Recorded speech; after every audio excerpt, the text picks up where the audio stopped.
Kumusta kayo? Biyahe naman tayo kay Transportify ngayon. At ngayon ay araw ng mga puso, February 14. At syempre, tulad ng dati ay trabaho pa rin tayo. So by the way ay nakakuha na ako ng booking kagabi. At ngayon yung pick up natin. Ang pinick up natin ngayon ay dito lang din sa area ng Parañaque, sa may area ng Multinational. At ang pinick up natin ngayon ay Bulaklak. Siyempre dahil ngayon ay araw ng mga puso, ito yung ating pangarga. Uso ngayon ng mga deliver ng mga chocolates, mga bulaklak. At ito ay di-deliver natin sa may area ng San Juan. So ang setup kasi natin ay sa gabi bumabiyahe tayo kay Move It bilang isang rider. Tapos pagdating naman sa umaga at pag maliwanag na ay tayo naman ay bumabanat naman sa Transportify or kay Lalamove. So ayun, ang medyo masama nga lang ang panahon ngayon. Ayan, umuulan. Ayan, basa-basa pa yung salamin, no? So medyo pangit ang panahon ngayon. Pero isa naman sa akin na ganda naman pag ganito ang panahon ay hindi mainit. So medyo mababawasan ang ating konsumo sa gasolina kasi hindi tayo gagamit masyado ng aircon. Yun naman ang kinagandahan. So ang medyo pangit lang naman pag itong naulan ay medyo traffic sa kalsada. Kasi syempre marami mga tao na stranded na makasakay na sasakyan, kaya sila ay nag-aabang sa gilid-gilid at yun ay nagkakos ng traffic. So yun, biyahe na tayo. Maanta na tayo ngayon. So time check ay 9:40 ng umaga. At dito pa rin tayo sa area ng Parañaque. Hindi pa natin nasisimulan i-deliver to. So ito yung ating first booking. Ano ba ang ating estimated time of arrival ay 10:25. So tayo ay pinapadaan sa EDSA. Pero ang maganda naman kay Transportify is kahit dumaan ka ng Skyway ay pwede mo namang i-reimburse yung toll fee mo. Pero dahil San Juan, ako kasi naniniwala kasi ako kay Waze. So nakikita kasi ni Waze yung magandang daanan na hindi traffic masyado. Na-detect niya yung maluwag na kalsada at doon ka papadaanin. So siguro sundin ko na lang din si Waze, sa EDSA tayo dumaan para makatipid naman tayo sa toll fee. Pero reimbursable naman to eh. Okay, sige, ito talagang lakas talaga yung ulan. At kailangan talaga natin magdoble ingat dahil basa yung kalsada. So madulas. So hindi tayo magpapatakbo ng matulin ngayon. Sige. Itong nakuha pala nating booking kay Transportify ay BP booking. So ibig sabihin ng BP booking is business program. So isa siyang company na naka-tie up kay Transportify at kay Transportify siya nagpapa-deliver. So yung mga itong klaseng booking na BP booking kung tawagin ay mas mataas ang rate or mas maganda ang rate at may chance na tumataas siya. Example ay walang kumukuha sa booking ni Transportify. Ang fare ay 400 pesos. So mamaya makikita mo yung fare nag-iiba na, nagiging 600 pesos na siya at tumataas pa siya. So yun ang kinaganda kapag BP booking kasi bukod sa tumataas na yung fare ay yung mga pangargay hindi naman ganun kabibigat. Tulad nito, pwede naman isakay sa motor to, pero dahil naka business program siya at sa company siya naka-tie up kay Transportify ay pwede natin siyang i-deliver kahit nakasedan tayo, kahit kasya naman sa motor yan. So may mga mas maliliit pa dyan. Hindi lang ganyan kaliit, may mas maliliit pa dyan na dinideliver pero sedan yung gamit. So yun ang kinaganda kay Transportify ng mga item na i-deliver mo ay hindi naman ganun kalalaki. Depende na lang kung ang kategory na sasakyan mo ay malaki. So syempre asahan mo na talaga na mga bulky at mga mabibigat yung mga pangarga mo. So andito na tayo ngayon sa may Multinational Gate 1 at tayo kukunin natin yung ID natin. Tara. Ayun na, nakalabas na tayo sa Multinational. At ito medyo naulan pa din. So balik tayo kay Transportify. Ang pinagkaiba kasi ni Transportify na gusto ko kung ikukumpara mo kay Lalamove ay mas malilinis yung pangarga at mas sumusunod si client sa tinakda na weight limit at dimension limit ng pangarga na ikakarga mo. So sumusunod siya. Hindi ko naman sinasabi kay Lalamove na hindi sumusunod, pero mas maraming mga kliyente si Transportify na sumusunod sa mga tinakda na weight at dimension limit ng kinakarga sa sasakyan mo. Saka pangalawa is mas malaki yung fare na nakukuha ko kay Transportify, kasi tulad na nasabi ko kanina, doon pa lang sa mga BP booking is panalo ka na. May nakita nga ako kanina, ano lang siya, 9 km lang siya, 9 km lang yung layo niya, pero yung fare niya ay 500 pesos. So iisipin mo, 7 na kilometro lang, 500 na kagad, di ba? Sino ba namang hindi matutuwa doon? Pero sa kasawayang palad, hindi ako natuwa. Alam mo bakit? Kasi hindi ko nakuha, kasi may booking na ako eh. Kay Transportify kasi isa lang kasi ang pwede mong i-deliver, hindi ka pwede mag double book sa platform nila, maliban lang kung yung booking is naka-saver. Sa Lalamove kasi is naka-pooling, parang ganon. So pag naka-saver kasi ayun, maliit ang fare, pero pwede mo siyang i-co-load sa ibang delivery mo outside of Transportify. Example, sa Transportify ay naka-saver, pwede mong sabayan yun, yung deliver na yun, kahit Lalamove pa yun, pinapayagan ni Transportify yun. So ito kasing deliver natin ay hindi naman to saver, ito ay BP booking. So lahat ng BP booking ay talagang hindi mo pwedeng sabayan, kasi bukod sa mataas na yung fare niya, at ay kailangan ng mga company na makarating kagad yung deliver nila sa pupuntahan nila, kaya hindi mo talaga pwede itong sabayan. So ayun. Tapos anong nangyari sa akin ito ngayon, nabutan na ako ng, hindi naman traffic to, kasi ano lang naman to eh, intersection. So medyo nagkaka-build up lang ng sasakyan dahil pinapagawa lang nila yung kabila, then susunod na din tayo. So 10:30 darating tayo doon, time check 9:48 ng umaga. At sana ay makarami tayo ngayong araw, di ba? Kasi pag nakarami tayo ngayong araw, kahit mga ilang biyahe na lang ang gagawin ko kay Move It mamaya, kapag bumiyahe ako kay Move It ng gabi. So kay Move It naman kasi ay sa gabi lang din ako bumabiyahe, pero minsan sa umaga kapag hindi mainit, kapag naramdaman ko pa na kaya pa ng katawan ko na bumiyahe kay Move It sa umaga, ay hindi pa naman ako umuwi basta-basta ng bahay. So gaytong panahon ay masarap bumiyahe kay Move It, makulimlim. Ang problema, umuulan naman. So tama lang din na kay Transportify muna tayo para kahit papano ay hindi tayo nababasa dito sa loob ng kotse. Okay, sige. At balik tayo kay Transportify. At tulad na nabanggit ko, ngayon ay February 14. Sa mga ganitong holiday ay may binibigay si Transportify ng mga incentives na kailangan mong ma-reach para makuha mo yung incentives nila. So ang incentives ngayon, ang mission ko ngayon ay makakomplete ako at least 1 BP booking. So makatapos ako ng isang business program na booking. So itong karga ko ngayon ay ito, bulaklak na to, ay BP booking yan. So magkano naman ang makukuha ko kay Transportify kapag nakakomplete ako ng isang yan? Isa lang naman. Ang makukuha ko ay tumatingting na 500 pesos. So para sa akin is napakagalante ni Transportify, di ba? Isang booking lang. So sa isang biyahe mo lang, meron ka na kaagad na additional na 500 pesos bukod pa sa shipping fee na binibigay ni Transportify after mo ma-complete itong booking na to. So para sa akin is napaka-good na yon, napakaganda na yon, di ba? Isipin mo 500 pesos. Ang laki-laki na nun, napakalaking tulong na yun sa atin. So bakit hindi pa natin magugustuhan yon? Syempre, di ba? Gusto ko yun, natural. Ayun, bali after nito, isa lang naman, maganda sana kung kung bawat isa, di ba? Example, bawat isang BP booking ngayong Valentine's Day ay may katumbas na 500. Mas maganda sana kung ganon. Kaso syempre, abuso na yon pag ganon. So isa lang naman ang mission ko ngayon, makomplete ko tong booking na to, may makakuha ko ng 500 pesos kay Transportify. Yun, that's it, pansit.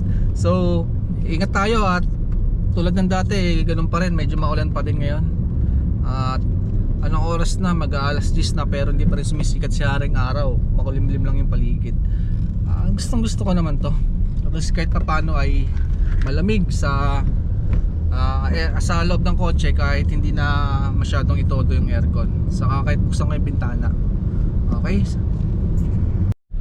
ayun, nasa EDSA na tayo ngayon at nakakaranas tayo ng build up na sasakyan, pero umuusad-usad pa naman kahit paano. Ang kinagandahan naman kasi rito sa EDSA ay isang mahabang diretsong stretch lang ng kalsada. So kahit ma-traffic tayo dito, ay mas malapit pa naman yung ating pupuntahan kaysa yung pupunta ka sa looban sa area ng Maynila at doon ka magsusuot, ang dami-daming stoplight tapos traffic din. So mas pipiliin ko na lang din dito sa EDSA dumaan. Yan, so tulad nito sa Waze ko kasi na-detect niya na na traffic lang dun sa may area na papunta ng BGC. Then pagdating dito is maluwag na, so accurate naman siya. Isa rin sa mga kinakatuwa ko yon. So mas pinili ko rin din na dumaan dito kasi yung traffic is hanggang doon lang naman sa may, from Ayala Tunnel hanggang sa may papunta ng BGC.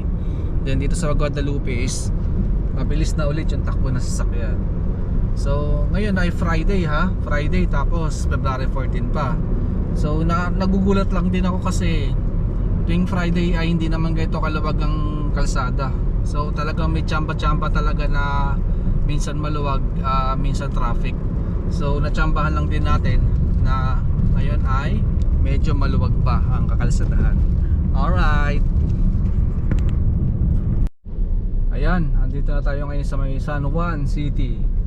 So kalalabas lang din natin ng EDSA at malapit na din tayo. So ayon dito sa aking navigational apps na Waze ay 1.1 km is ando na tayo sa ating destination. So ang gagawin natin ay bago tayo pumunta sa ating destination ay maghanap muna tayo ng gasoline station, kasi nakalimutan kong palagyan ng gasolina tong sasakyan at tayo ay nasa reserve tank na. Ayun na, nakailaw na. Abot pa kaya yan? Nasa tingin nyo? Hindi ko kasi pinufull tank tong sasakyan dahil nakakadagdag din kasi sa sa weight. So kapag mas mabigat yung sasakyan ay mas malakas kumonsumo or merong dagdag, may epekto sa gas consumption ng ating sasakyan kapag mas mabigat yung ating karga. So dahil kung pupunuin mo ng gasolina yung tangke ay magdadagdag siya sa weight ng sasakyan, ay makaka-apekto to sa ating gas consumption. So dahil nagtitipid tayo ay ang ginagawa ko ay mga nasa kalahati lang ang aking ginakarga, at after nun ay magpapakarga ulit ako. So yung mga nakaraang araw kasi ay nakalimutan ko magpakarga dahil medyo pagod na rin ako, kaya ayun, ngayon nabutan tayo ngayon ng reserve. Naka-reserve na yung ating tangke. So okay lang yan at malapit na rin naman din tayo at meron naman din tayo na madadaanan na gasoline station banda rito sa area na to. Ayan, sa may bandang kanan ninyo ay makikita nyo yung Green Hills. Yan, yung mall. At ayan, nandito tayo sa may Green Hills. So malapit na tayo. So mga 1 kilometro na lang ay nasa destination na tayo. Sana ay makita tayo ng gasoline station dito para bago tayo pumunta sa drop off location ay makapagpakarga muna tayo, para kapag nakakuha na tayo ng booking ay diretso na tayo. Alright, nabutan pa ng dilaw, pumula, yun lang, pumula. Sige, so wala pang gasoline station dito. Okay, sige, abang-abang muna tayo. Ayan, nakakita na tayo ng gasoline station. So nagpapakarga na tayo ngayon. Ayan, abot pa. Nakakita tayo ng gasoline station pagbaba natin ng lagpas natin ng Green Hills Mall. So malapit na rin tayo. Ayon sa aking Waze is 630 meters na lang is nasa location na tayo. Ayan, tapos na tayo magpakarga. So tara, biyahe na ulit tayo. Ayun, nakarating na tayo sa ating destinasyon. At yung pagbibigay natin ng bulaklak ay ito. Itong bahay na yan, number 39. So pagpasok ko ng guardhouse doon ay ito na pala kagad bumungad. So hindi na tayo mahirapan pa maghanap. So ang gagawin natin ay doorbell tayo, then puntahan na natin yung magre-receive. So hanap muna tayo ng maayos na parking dito. Kasama pa kaya sa 39 to? Okay, kasama pa. So itong kotse na nasa harap natin ay kanya rin yan.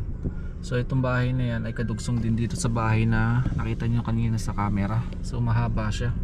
Ayan. Ang gagawin natin ay mag-park na tayo, tapos katok na tayo doon sa bahay at sabihin natin deliver. Okay, sige. So kunin na natin itong bulaklak. Ang ganda ng bulaklak ko, grabe. So mamahalin siya. At saan ko ba siya hawakan? Ito kasi medyo sensitive dito sa bulaklak, is kailangan hindi mabangga yung mga petals niya. So para kapag binigay natin sa ating customer is presentable pa rin siya. Ayan, so ingatan natin na mabangga yung kanyang petals. Dahil sa bulaklak ay binabayaran yung itsura, hindi lang yung amoy. Ayan. So ayan, okay, saktong-sakto. So i-deliver na natin to. Sado natin yung kotse. Then punta tayo dito sa may doorbell, number 939. Ito, so doorbell na tayo dito. Ayan. Ayan. Dito kaya siya lalabas. So tignan natin yung yung booking, kung anong pangalan yung hahanapin natin dito. So makikita naman dito sa may cellphone yan eh. So ang hanapin natin ay si Natalie Albia. Alright. For Natalie Albia po. Okay. So picturean ko lang ate ha. Tapos picturean ko lang po. Tapos teka lang po. Tapos papirma na lang po ako dito ate. Dito po sa ibabaw. Yes po, diyan po sa may gitna. Ano? Nawala po ba? Ayun.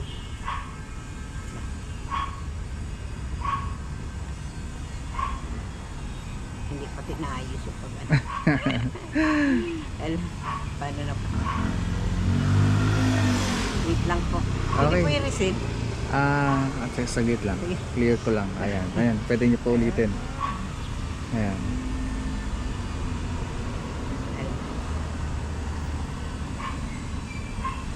Ala, ano ba yun? Okay na. Okay na po. Okay na po. Pwede na po siguro yan. Sige po. Thank you. Ay, salamat po ah. Thank you po. Nagkandaman. Opo, thank you po. Salamat po. So, tapos na natin yung ating first booking. So, finish na natin to. Ayun. Ganun lang kabilis. So, na-drop na natin yung ating bulaklak, ang ating first delivery. Then, babalik na tayo sa ating sasakyan para magantay ulit ng ating susunod na booking. So, nasa ba yung susi? Alright. So, pasok na tayo dito sa may kotse. So, ganun lang din yun. Kulang-kulang 1 hour lang naman din yung ating ginahe from pick up location, kasama na yung pag-aantay hanggang sa makarating tayo dito sa ating drop off sa may area ng San Juan.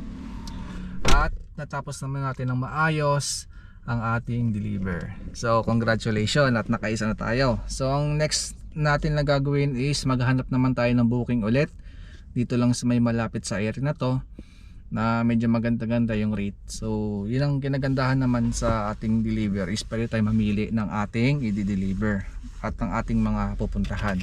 Alright, sige, dito muna tayo. At nakakuha na tayo ng ating second booking. So from Mandaluyong going to Muntinlupa. So yung kanina ay Transportify, ito naman ay Lalamove. So dahil kay Lalamove naman tayo nakakuha ng booking, ay ang gagawin natin ay kung meron tayong makuha ang kasabay papunta ng area ng Muntinlupa, sa may Alabang Hills to ay ating sasabayan. So andito na tayo sa may area ng anong lugar ba to? So sa may M. Guevara, sa may Mandaluyong. So sa may Kalbayog, doon natin pipikapin yung ating pangarga na i-deliver natin sa Muntinlupa. So medyo marami sasakyan dito medyo grabe rin ang build up ng sasakyan din dito. So sige, ang gagawin natin ay puntahan natin. By the way malapit na lang din dito kasi sa aking location ay nasa 200 meters na lang din siya. Ay 170 meters na lang bandang kaliwa. So tara, tawagan muna natin yung ating customer na sabihin na natin na nandito na tayo sa area. So andito na tayo sa may area ng pickup location. Pakita ko sa iyo. Diyan ko pinick up yung pangarga. Then ang pinadeliver niya ay cake. So papakita ko sa inyo. Yan. Ayun yung cake. So kung nakikita nyo ay hindi pantay yung cake. So medyo slanting siya. Siguradong yan ay dadaos-dos. Kaya ang technique dyan ay dito natin siya lalagay sa flooring ng kotse para medyo mas pantay yung kanyang elevation. Hindi katulad pag nakaganyan ay nakadaos-dos. So ayusin muna natin. Ayan. So nilapag ko na yung cake sa may lapag. So pantay na elevation niya. At tara, i-deliver na natin. So yung ating pinick up ay cake. So nagdadalawang isip ako na sabayan to kasi pagkain siya perishable food siya. So iniisip ko kung i-recta ko na to. Kaso nga lang yung binook ni customer ay regular lang. So pag regular kasi is not priority. Hindi ganoon kalaki yung fare. So hindi naman siya naka-priority. Siguro ay pwede naman siya i-deliver anytime this day. So kung may makuha akong kasabay, sabayan natin. Pero kung wala naman ay i-deliver na lang din natin. Basta ang gagawin lang natin ay gapang-gapang lang din tayo. Pero pag nakakuha tayo ng booking mula dito sa Mandaluyong or sa area na ating madadaanan, why not? Pick upin natin din, sabayan natin itong booking na to. Tara! Tumawag sa akin yung pinag-pick upan ko ng cake. Ang sabi, bakit daw ako umalis ka agad? Hindi pa daw bayad.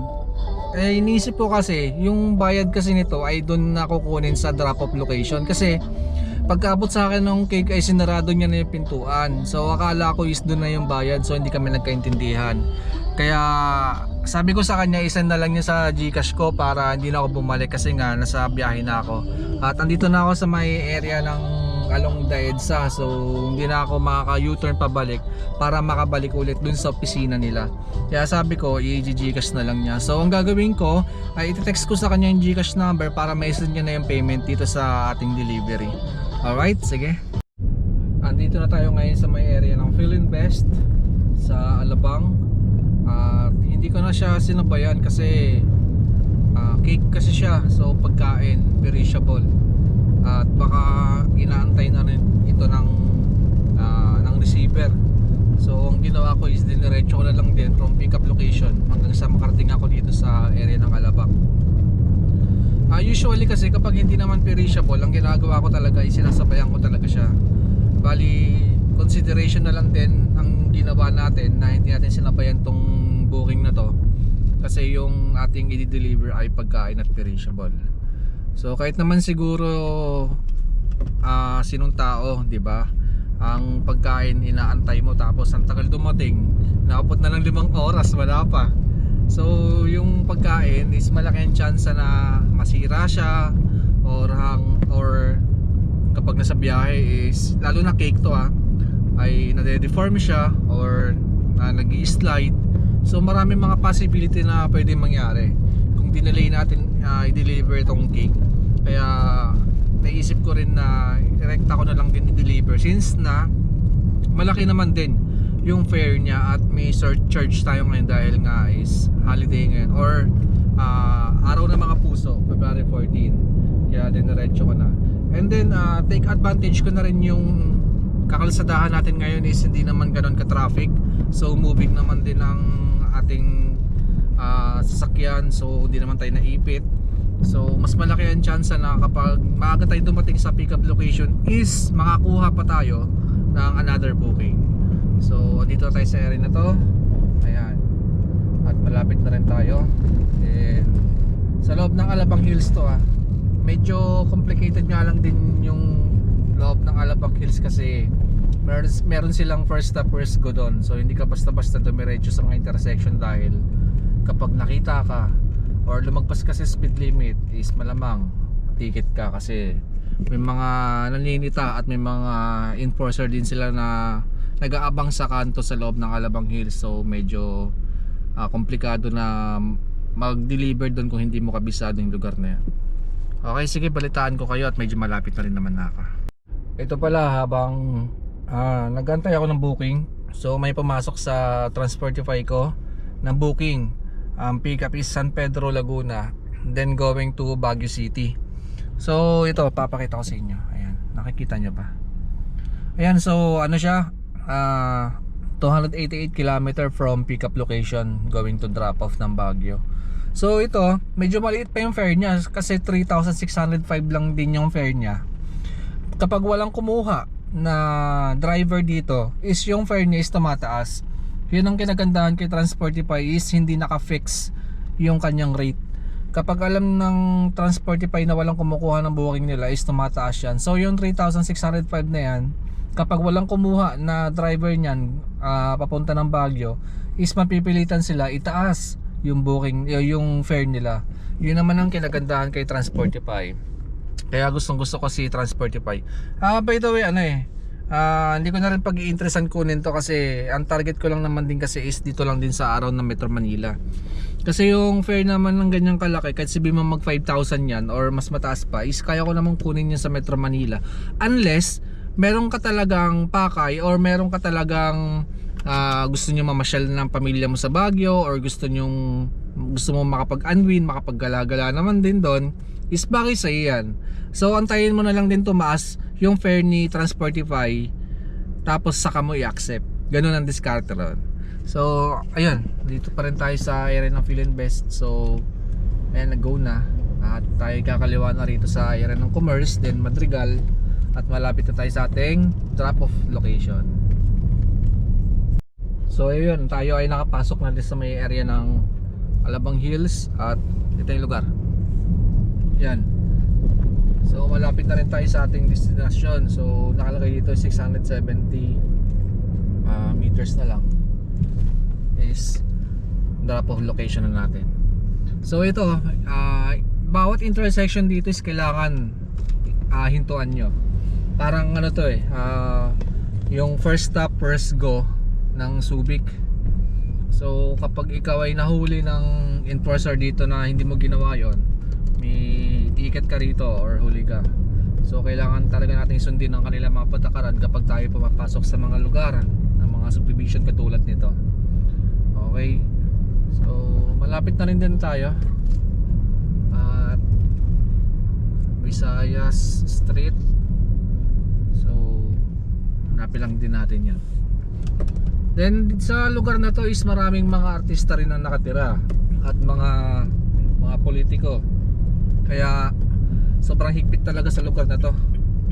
Hindi yung basta-basta na pag pumasok ka rito madali lang. So mahaba rin ang kanilang patakaran sa pagbisita kapag ikaw ay napapadpad dito. Nandito yung tatawagan muna yung homeowners.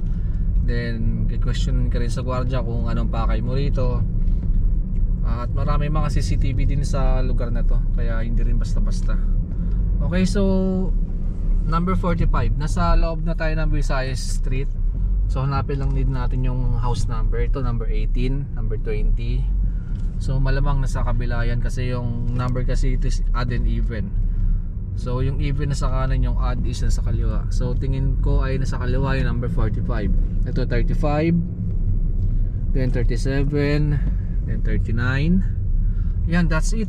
Ayun, 45. So yung kulay blue na pintura na yan na may white na gate, dyan ko i-deliver yung cake. So ang sabi sa akin sa pickup location is attorney raw yung pagde-deliveran. So yung magre-receive nito is attorney. Okay, so ayos muna natin yung cake. Kailangan nasa maayos na itsura. So presentable naman siya kapag deliver natin, para matuwa naman yung receiver. Ganun ang gagawin natin. So check muna natin yung ating di-deliver. Then kapag na-check na natin, ay kunin na natin. Then doorbell na tayo sa bahay nila. Okay? Ayan, so naibigay na natin yung cake at nai-receive na sa bahay na yan. So balik na tayo sa ating sasakyan at ang init. Kanina makulimlim, ngayon naman dumadating na yung init. So time check 12:27 ng tanghali at ayan ang init. Sakat sa balat. So na-deliver natin yung ating cake at chinek ko naman din yung item is in the good condition naman siya. So very good naman. Then ito, chinachat ko na lang din yung nagpadala kasi hanggang ngayon hindi ko pa nare-receive yung GCash na bayad. Nasaan na ba? So mas maganda kasi bago ko incomplete to is maklear ko muna yung mga payment na kailangan ma-receive ko. Kasi once na na-complete ko na to, baka wala na akong chance na mahabol yung mga payment or yung mga bayad sa akin. So kailangan is matawagan ko muna yung nagpadala. So tawagan muna natin. Sana sumagot kasi lunch break kasi ngayon 12:28. So baka kumakain to. Kaya sana sumagot. Yes, hello. Hello, na-deliver ko na po yung cake. Bali inaantay ko na lang po yung bayad sa GCash. Kanina pong pangalan? Yung kay attorney Nick. Attorney Nick. Ano po pangalan nyo? Marshall Pio. Wait po. Oo, pasan. Ito lang. Oo. Kasi may nasend na po kanina. Kay attorney. Kay attorney Nick. Wait lang po.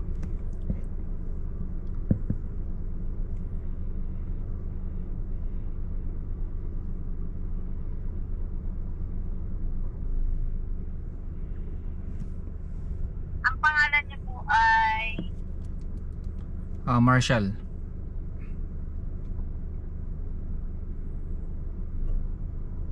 okay, hindi pa kayo nakapresentan. Sige po, wait lang po. Pakichat po doon sa Viber yung number ng Gcash para i-send ko na lang po. Na-send ko na po sa yung apps nila Lamove. Okay. Pa-read na lang po Sige po. para ma-complete ko na to. Okay. Sige. Yung pinag-Gcash ko kanina pa. Pwede ko na po bang ibaba? I-end call ko na po para ma-send nyo na. Okay, ayun. So hindi pa raw nila na-send pero sabi kanina is-send na raw nila. So may na-delay. Buti ka mo tinawagan natin at i-clear muna natin lahat ng mga payments and transaction bago natin i-complete yung delivery. Alright? So ito na. Dito ka na rin din tatapusin ang ating video at tingin ko kasi is medyo okay siguro ngayon din mag-move it. After kong ma-receive yung payment is uwi muna ako sa bahay, then change tayo ng vehicle. So from car magmomotor naman tayo. At ngayon kasi is araw ng mga puso, so sigurado ako na maraming pasahero ngayon na pupunta sa mga mall, sa mga lugar ng alam niyo na, mga pasyalan, mga malalamig na lugar. So sa tingin ko is malakas ngayon ang Move It or yung doon tayo sa mototaxi muna, 'di ba? Oh, malakas naman yung delivery ngayon, 'di ba? Pero ngayon syempre nga niisip ko kasi time check is 12:31 ng tanghali. Niisip ko kasi pag umabot ng alas 3 or alas 4 biglang mag rush hour at maipit tayo sa traffic, mahihirapan na tayo na makabalik or makaikot, makapag-deliver sa mga lugar na yan. Kaya habang wala pang traffic is mag-change vehicle na tayo. Hindi kasi katulad sa motor is nakakasingit-singit tayo at kahit maliit lang na spaces makakadaan din tayo. Hindi katulad sa 4 wheels talaga na kung traffic magantay ka dyan, magantay kang mag-go talaga or umusad yung sinusundan mo. Yun naman din ang kagandahan sa mototaxi. Kaya pinagsasabay ko si Move It sa sila Lamove and Transportify. Alright, so maraming salamat sa pagsubaybay sa akin at sa mga susunod ko pang upload ng video ay sana ay magkita-kita tayo ulit at sana po ay nasa mabuti tayong kalagayan habang pinapanood nyo po ang video na ito at maraming pong salamat at ingat po tayong lahat.